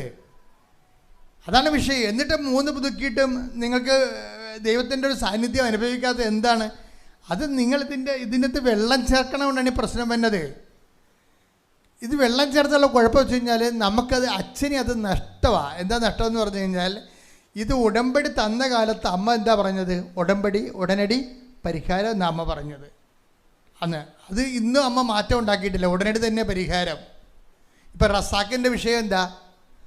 റസാക്കിനെ സംബന്ധിച്ചിടത്തോളം 75 ലക്ഷം രൂപ കടം. 75 ലക്ഷം രൂപ കടം. 2 കുഞ്ഞുങ്ങളുമുണ്ട്, ഭാര്യയുമുണ്ട്. ജപ്തി. അപ്പോൾ റസാക്ക് വന്ന അമ്മയോട് പറയണത് എന്താണ്? റസാക്കിൻ്റെ കടയിലെ ആൾക്കാർ വരുമ്പോൾ റസാക്ക് ഇങ്ങനെ പറയും, ഭയങ്കര കടമാണ്, ജപ്തിയാകാൻ പോകണിത് എന്ന് പറയുമ്പോൾ പറയും, നിങ്ങൾ പോയി ഉടമ്പടി എടുക്കാൻ പറയും, നാട്ടുകാർ പറയും. അങ്ങനെ പയ്യന് വരുന്ന ഇവിടെ നിന്ന് ഉടമ്പടി എടുക്കുമ്പോൾ അമ്മയോട് പറയേണ്ടത് ഇതാണ്, അമ്മേ ഇത് വിറ്റില്ലെങ്കിൽ ഇത് ജപ്തിയായി പോകും.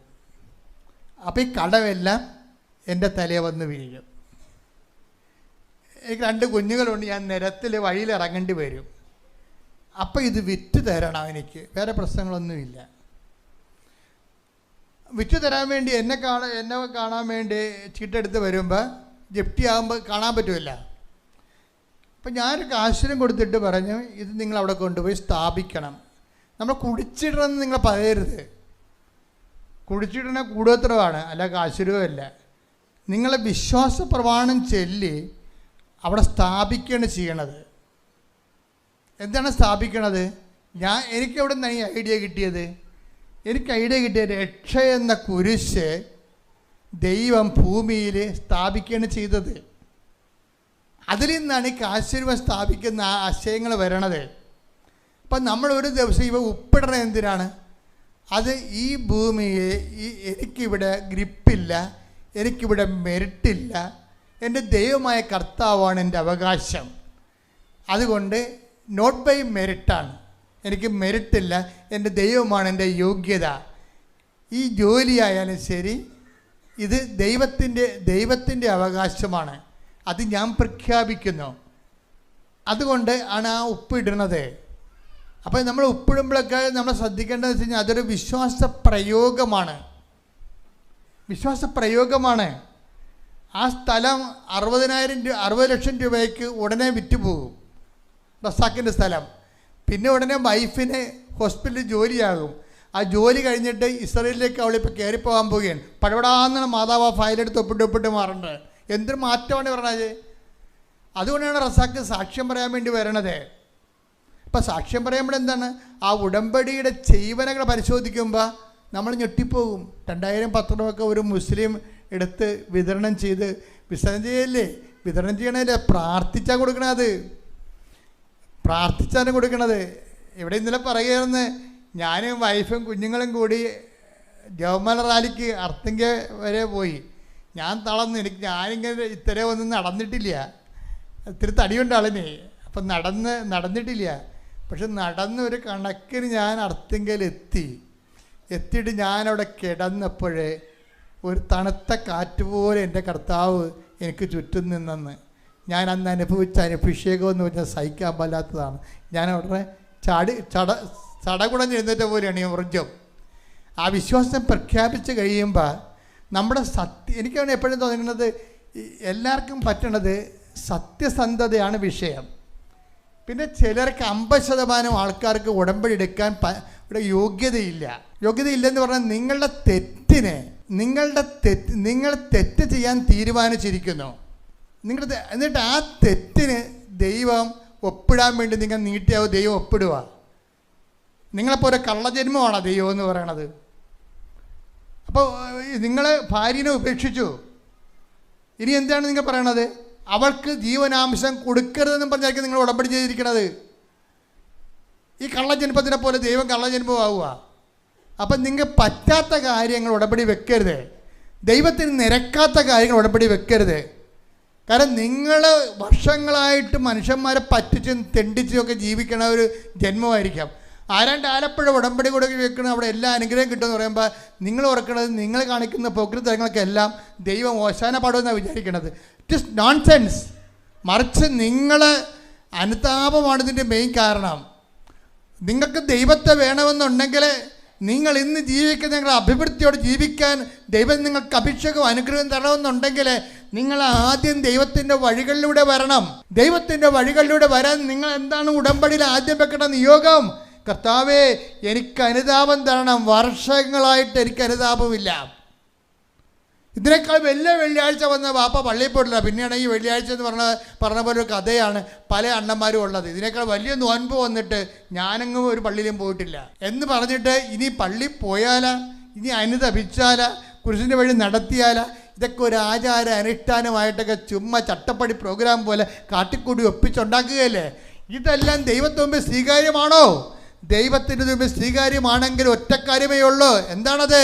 തകർന്ന ഹൃദയമാണ്, നുറുങ്ങിയ ഹൃദയമാണ് കർത്താവിന് സ്വീകാര്യമായ ബലി. പ്രാർത്ഥിക്കുക, കർത്താവായ ദൈവമേ, നുറുങ്ങിയ ഹൃദയം, പഴയ മനുഷ്യനെ അവന്റെ ചെയ്തികളോടുകൂടെ ദൂരെ എറിയുന്ന കർത്താവിന്റെ പ്രതിച്ഛായക്ക് അനുസരിച്ചുകൊണ്ട് നവീകരിക്കപ്പെടുന്ന പുതിയ മനുഷ്യനെ സ്വീകരിക്കാൻ വിജാതിർക്ക് ദൈവം പ്രാപ്തിക്കുള്ള അനുതാപം നൽകിയതുപോലെ കർത്താവേ, ഈ നിമിഷം എനിക്ക് പരിശുദ്ധാത്മാവ് പറയാനുള്ള വിശുദ്ധതയോടെ ഉടമ്പടി ജീവിക്കാനുള്ള അനുതാപം നൽകണമേ, അനുതാപം നൽകണമേ. ശ്രദ്ധിക്കട്ടെ.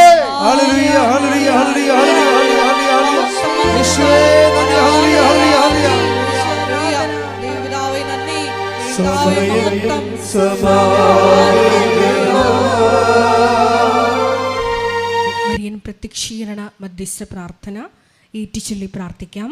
അമ്മേ പരിശുദ്ധമ്മേ, അമ്മേ പരിശുദ്ധമ്മേ, ദൈവമാതാവേ, ദൈവമാതാവേ, കൃപാസനത്തിലൂടെ ഞങ്ങൾക്കും ഞങ്ങളുടെ ദേശത്തിനും അമ്മ മധ്യസ്ഥം തേടി തന്ന എല്ലാ അനുഗ്രഹങ്ങൾക്കും കൃപകൾക്കും ഞങ്ങളിപ്പോൾ ഹൃദയം നിറഞ്ഞ നന്ദി പറയുന്നു.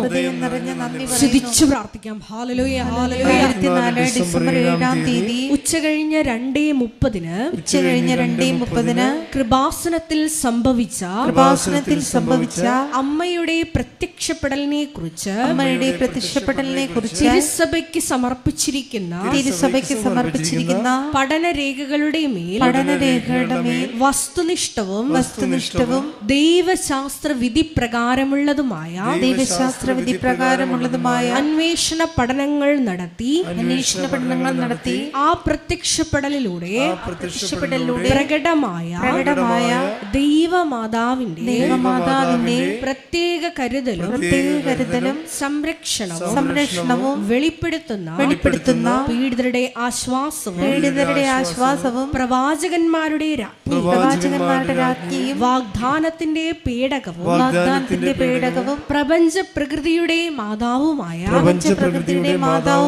പരിശുദ്ധമ്മയുടെ ഭക്തി തിരുസഭയിൽ കൂടുതൽ പ്രചരിച്ച്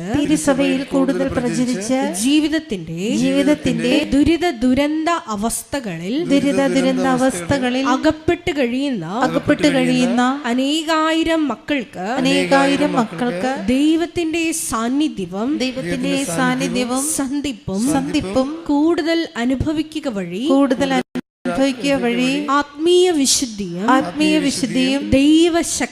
ദൈവശക്തിയും കൈവരിക്കുവാൻ ഞങ്ങളുടെ കുടുംബങ്ങളെ ഇടയാക്കണമേ. സ്തുതിച്ചു പ്രാർത്ഥിക്കാം. Hallelujah hallelujah. മരിയനോട് ഉടമ്പടിയെടുത്ത് പ്രാർത്ഥിക്കുന്ന ഞങ്ങളുടെ കുടുംബങ്ങളെ വിശുദ്ധീകരിക്കണമേ എന്ന് പ്രാർത്ഥിക്കുന്നു, ശക്തീകരിക്കണമേ എന്ന് പ്രാർത്ഥിക്കുന്നു. ആരാധന ഹല്ലേലൂയ ആരാധന ആരാധന ആരാധന ആരാധന.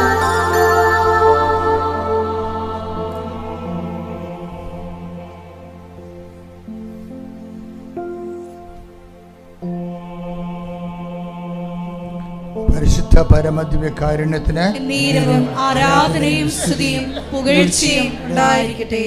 പരിശുദ്ധ പരമദിവ്യകാരുണ്യത്തിന് ആരാധനയും സ്തുതിയും പുകഴ്ചയും ഉണ്ടായിരിക്കട്ടെ. പരിശുദ്ധ പരമദിവ്യകാരുണ്യത്തിന് ആരാധനയും സ്തുതിയും പുകഴ്ചയും ഉണ്ടായിരിക്കട്ടെ. മക്കളുടെ ഈ ആഴ്ചയിൽ നടക്കേണ്ട പ്ലാനുകള്,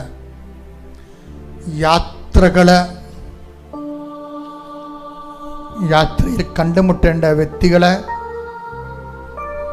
നിന്റെ ഉദ്യമങ്ങൾക്കുണ്ടാകുന്ന തടസ്സങ്ങള്, നിന്റെ പരീക്ഷകള്, മക്കളുടെ പരീക്ഷകള്, ഇന്റർവ്യൂകള് എല്ലാം സമർപ്പിച്ചുകൊണ്ട് പരിശുദ്ധമ്മയുടെ മാധ്യസ്ഥത്തിലെ ആരാധനയെ പ്രാർത്ഥിക്കുന്ന അതിദൈവികമായൊരു നിമിഷമാണ്. ഈ സ്ഥലങ്ങളും വ്യക്തികളെയൊക്കെ മനസ്സിലോർത്തുകൊണ്ട് അതിഭക്തിയോടെ മൗനമായി കർത്താവിന് ആ വിഷയങ്ങളെല്ലാം സമർപ്പിക്കുക.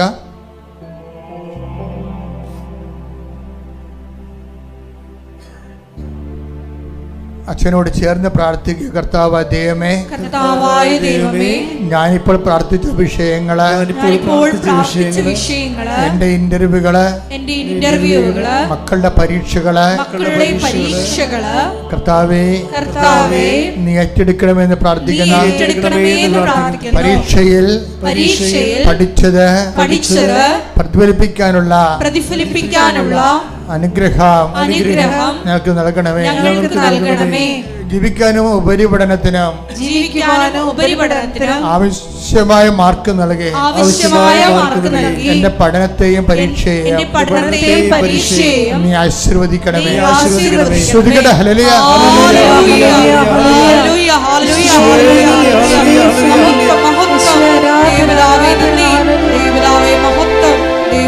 ആരാധന.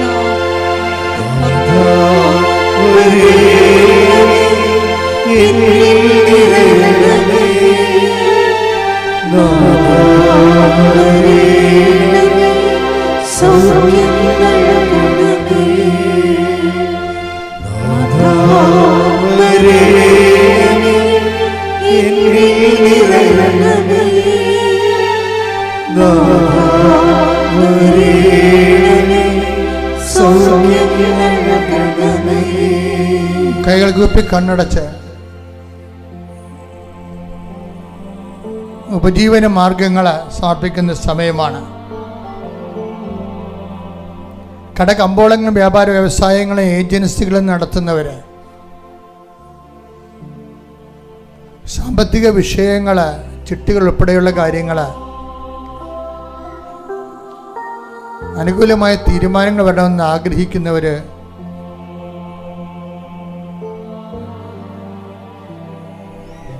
സാമ്പത്തിക കടങ്ങളുടെ പേരിലെ പ്രത്യാശ നഷ്ടപ്പെട്ടവരെ, അവർക്ക് വീഞ്ഞില്ല എന്ന് പറഞ്ഞുകൊണ്ട് ഒരു കുടുംബത്തിൻ്റെ പ്രാരാബ്ധങ്ങളെ, അപമാനകരമായ കാരണങ്ങളെ കർത്താവിൻ്റെ തിരുസന്നിധിയെ സമർപ്പിച്ച പരിശുദ്ധ അമ്മയോടൊത്താണ് നമ്മൾ ഈ വിഷയം പ്രാർത്ഥിക്കുന്നത്. അമ്മേ, പരിശുദ്ധ അമ്മേ, പരിശുദ്ധ അമ്മേ, ഞങ്ങളുടെ ജീവിത സന്ധാരണ മാർഗങ്ങള്, കുഞ്ഞുങ്ങളെ പഠിപ്പിക്കാനും പോറ്റാനുമുള്ള മാർഗങ്ങള്, അടഞ്ഞു കിടക്കുന്നവ, അഭിവൃദ്ധിയില്ലാത്തവ, ഉന്നതമായ അഭിവൃദ്ധിയോടുകൂടി ഞങ്ങളുടെ അധ്വാനങ്ങളെ ഐശ്വര്യപ്പെടുത്തിക്കൊണ്ട് നിലവിലുള്ള തടസ്സങ്ങള് യേശു ക്രിസ്തുവിന്റെ നാമത്തിൽ നീങ്ങിപ്പോകട്ടെ. ശ്രദ്ധിക്കട്ടെ.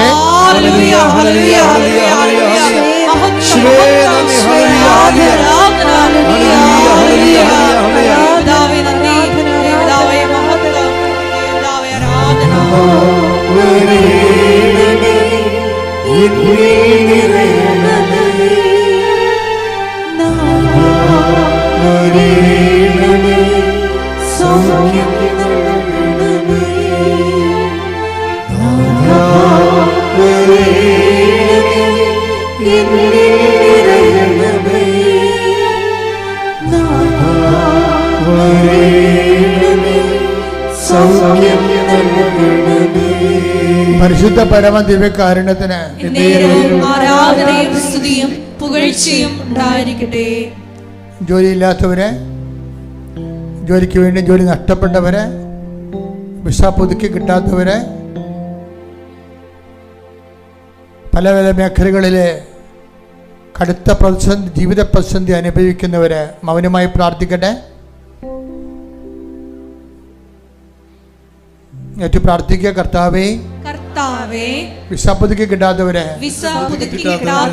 PR ലഭിക്കാത്തവരെ, അതിനുവേണ്ടി പരിശ്രമിക്കുന്നവരെ, നാട്ടിൽ റാങ്ക് ലിസ്റ്റിലുള്ളവരെ, അപ്പോയിന്റ്മെന്റ് ലഭിക്കാത്തവരെ, പലതരത്തിലുള്ള ട്രാൻസ്ഫറിന്റെ ഭവിഷ്യത്തുകൾ അനുഭവിക്കുന്നവരെ, കുടുംബം നോക്കാൻ പറ്റാത്തവരെ, കുടുംബത്തിൽ നിന്ന് കുഞ്ഞുങ്ങളിൽ നിന്ന് വിട്ടു നിൽക്കേണ്ടി വരുന്നവരെ, മഹാസങ്കടങ്ങൾ കഴിയുന്നവരെ കർത്താവിന്റെ കൃപയാൽ എല്ലാ മേഖലകളിലും ഇടപെടൽ ഉണ്ടാകട്ടെ.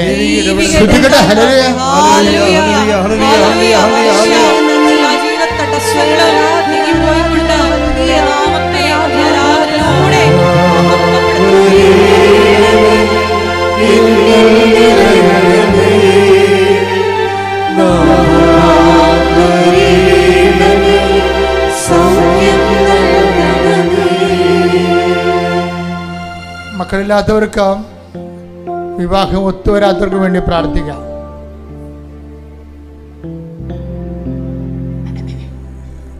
മുപ്പത്തിനാല് 36 വയസ്സായിട്ടും വിവാഹം ഒത്തുവരാത്തവര് എല്ലാ ദിവസവും ഉടമ്പടിയിൽ പ്രാർത്ഥിക്കുന്ന കേൾക്കുന്നുണ്ട്. കുടുംബത്തിനിടങ്ങിയ ജീവിത പങ്കാളി കിട്ടാത്തവര്, കുടുംബക്കോടതി കേസ് കിടക്കുന്നവരും, പരസ്പരം ഉൾക്കൊള്ളാൻ പറ്റാത്തവരും, പിരിഞ്ഞു പോയാലും വേറെ വിവാഹം നടക്കാത്തവരും,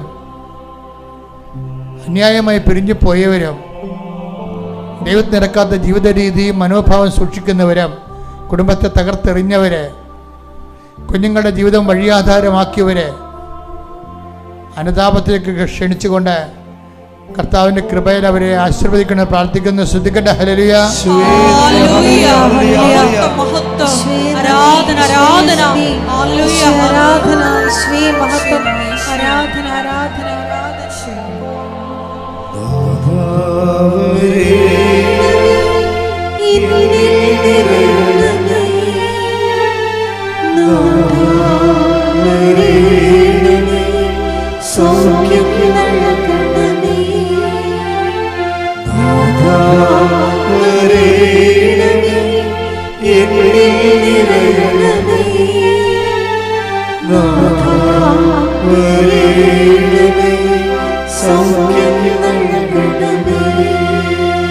ഈ ആഴ്ചയിൽ യാത്ര പോകുന്നവരെ, ദേശങ്ങളിൽ ധ്യാനം കൂടുന്നവരെ, അവർ തിരിച്ചു വരാൻ ആഗ്രഹിക്കുന്നവരെ, ലീവിന് തിരിച്ചു വരാൻ ഉദ്ദേശിക്കുന്നവരെ, അവിടെ യാത്രകൾ സുഗമമാകുന്നതിനും, ഇപ്പൊ പ്രസവം നിശ്ചയിച്ചിരിക്കുന്ന ഗർഭിണികള്, അമ്മമാരായിട്ടുള്ളവരെ, അവരെ ചികിത്സിക്കുന്ന ഡോക്ടർമാരും നേഴ്സുമാരും, അവർ കഴിക്കുന്ന മരുന്നും ഭക്ഷണവും കൃത്യമായ സമയത്ത് യേശുക്രിസ്തു ഉന്നതമായ നാമത്തിൽ അമ്മയുടെ മധ്യസ്ഥത്തിലെ സുഖപ്രസവം ലഭിക്കുന്നതിനും അതുപോലെ തന്നെ കുഞ്ഞുങ്ങളും രോഗികളും ആ രോഗത്തിൽ നിന്ന് വിടുതൽ ലഭിച്ചുകൊണ്ട് ജീവിതത്തിലേക്ക് മടങ്ങി വരുന്നതിന് വേണ്ടി കർത്താവിന്റെ നാമത്തിൽ ആശീർവദിക്കുന്ന ശ്രുതികട ഹല്ലേലൂയ ഹല്ലേലൂയ ഹല്ലേലൂയ ഹല്ലേലൂയ യേശുവേ നന്ദി ഹല്ലേലൂയ ഹല്ലേലൂയ മഹത്വം ഹല്ലേലൂയ കർത്താവേ ആരാധന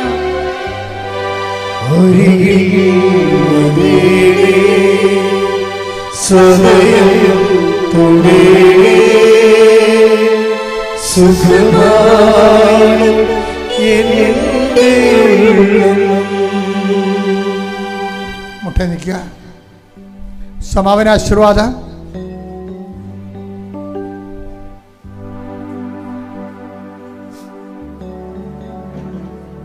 വ്യക്തിപരമായ ആവശ്യങ്ങൾക്ക് മൗനമായി പ്രാർത്ഥിക്കുക.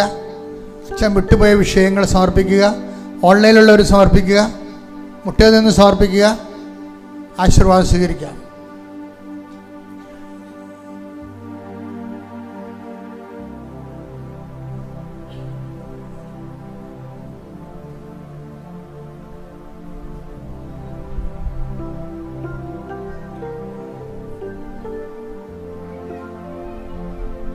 ശിരസ് നമിച്ച് നമുക്ക് ദിവ്യകാരുണ്യനാഥന്റെ ആശീർവാദം സ്വീകരിക്കാം.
പരിശുദ്ധ പരമ ദിവ്യകാരുണ്യമേ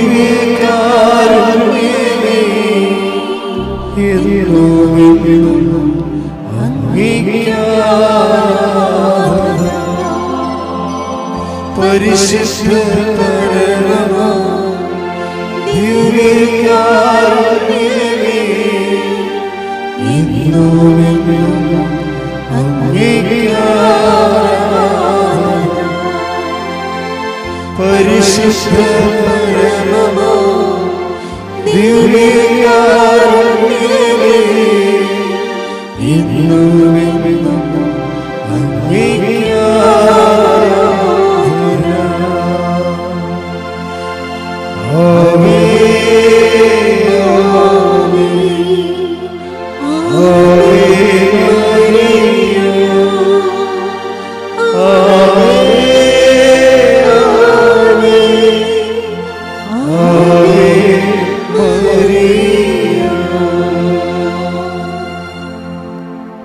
സ്നേഹമുള്ളവരെ, പ്രധാനപ്പെട്ട അറിയിപ്പുകളാണ് ഈ സമയം നൽകുന്നത്.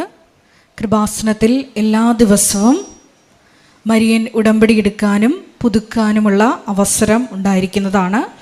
അതുപോലെ തന്നെ എല്ലാ ദിവസവും രാവിലെ 10:30 ഇംഗ്ലീഷ് മരിയൻ ഉടമ്പടി ക്ലാസ്സും ഉച്ചകഴിഞ്ഞ് 1:30 ഹിന്ദി മരിയൻ ഉടമ്പടി ക്ലാസ്സും രണ്ടാം ചൊവ്വാഴ്ചകളിൽ തമിഴ് മരിയൻ ഉടമ്പടി ക്ലാസ്സും രാവിലെ 10 മണിക്ക് ഉണ്ടായിരിക്കുന്നതാണ്.